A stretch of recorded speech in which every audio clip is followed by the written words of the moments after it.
Sabe qual é o problema do conselho financeiro que todo mundo dá? Poupe, busque segurança, evite riscos. Parece fazer sentido, né?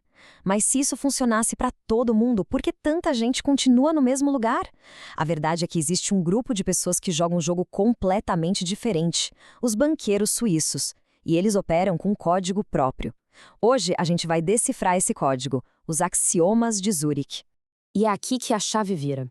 Enquanto a maioria de nós aprende a ter medo, a fugir do risco como se fosse o fim do mundo, os suíços fazem o oposto. Eles buscam o risco. Mas calma, não é qualquer risco, é o risco controlado.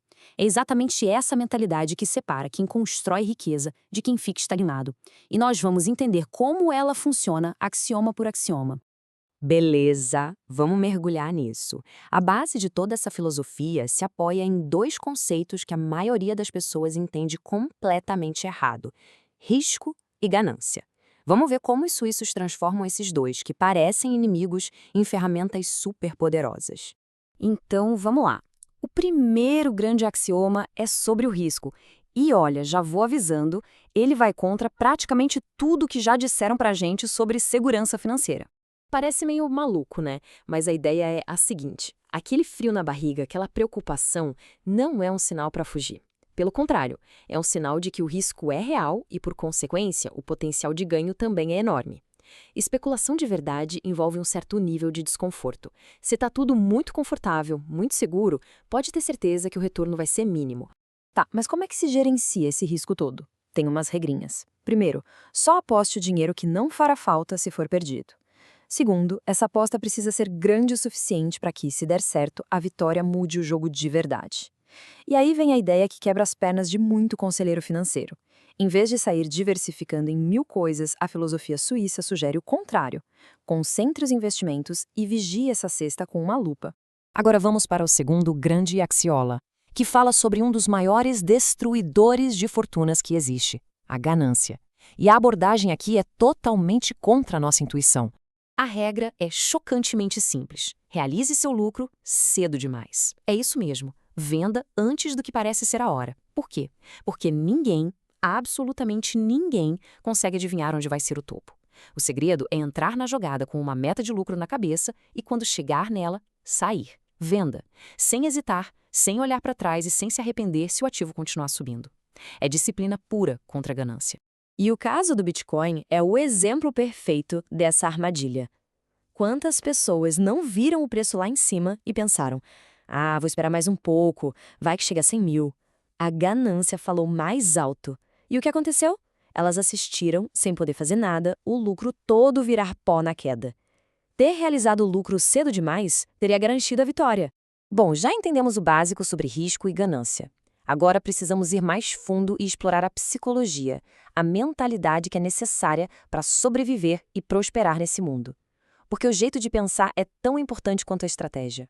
E o terceiro axioma talvez seja a regra mais importante de todas para a sobrevivência financeira. Ele fala sobre uma emoção que simplesmente não tem lugar no mundo dos investimentos: a esperança.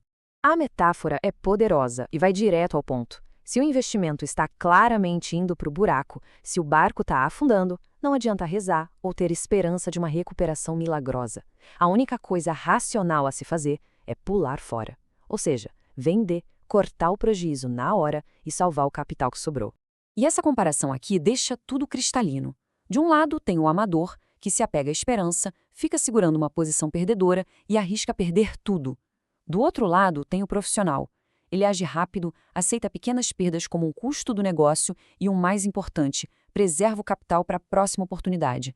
É uma decisão de negócios, não emocional. Fica a pergunta para a gente pensar.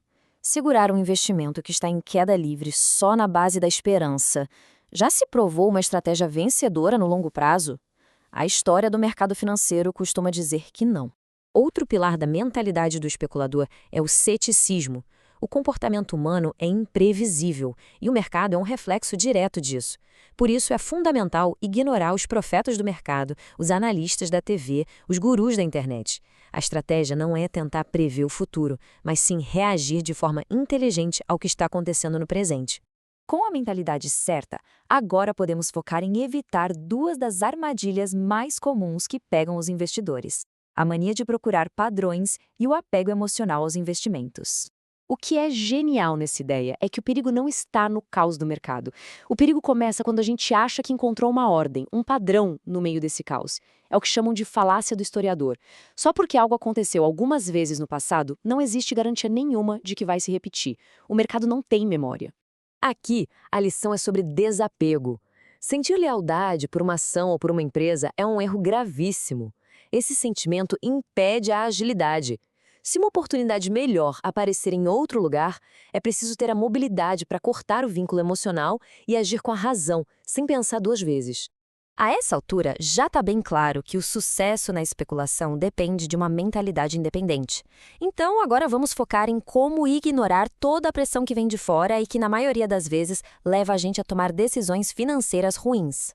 Esse é um princípio clássico de quem investe contra a manada.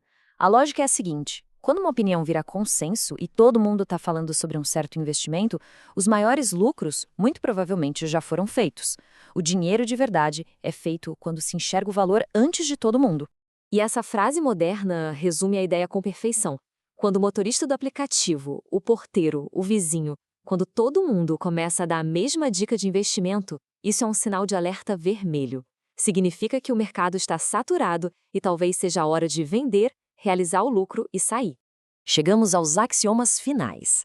Eles se concentram na disciplina necessária para agir e, mais importante, para desafiar a própria ideia de planejamento de longo prazo que é tão defendida por aí. Teimosia e persistência são coisas bem diferentes. Se uma aposta não deu certo, o conselho é claro: esqueça. Não tente recuperar o dinheiro no mesmo lugar onde ele foi perdido. Tentar fazer o famoso preço médio, comprando mais de um ativo que só cai, é uma estratégia furada. E aqui a gente vê a lógica destrutiva por trás disso. O investimento cai. A pessoa, teimosa, compra mais para melhorar o preço médio. O ativo continua caindo e o resultado? O prejuízo só se multiplica. É uma espiral perigosa. É muito melhor aceitar a perda inicial e procurar uma nova oportunidade. E para fechar, um pensamento que desafia toda a noção de planejamento financeiro tradicional. Planos de longo prazo, aqueles bem rígidos, criam uma ilusão perigosa de que a gente tem controle sobre o futuro. E a gente não tem. O único plano de longo prazo que realmente vale é a intenção de enriquecer. O como isso vai acontecer não é um mapa fixo, mas sim um caminho que precisa ser ajustado e reavaliado todos os dias, com base na realidade do agora.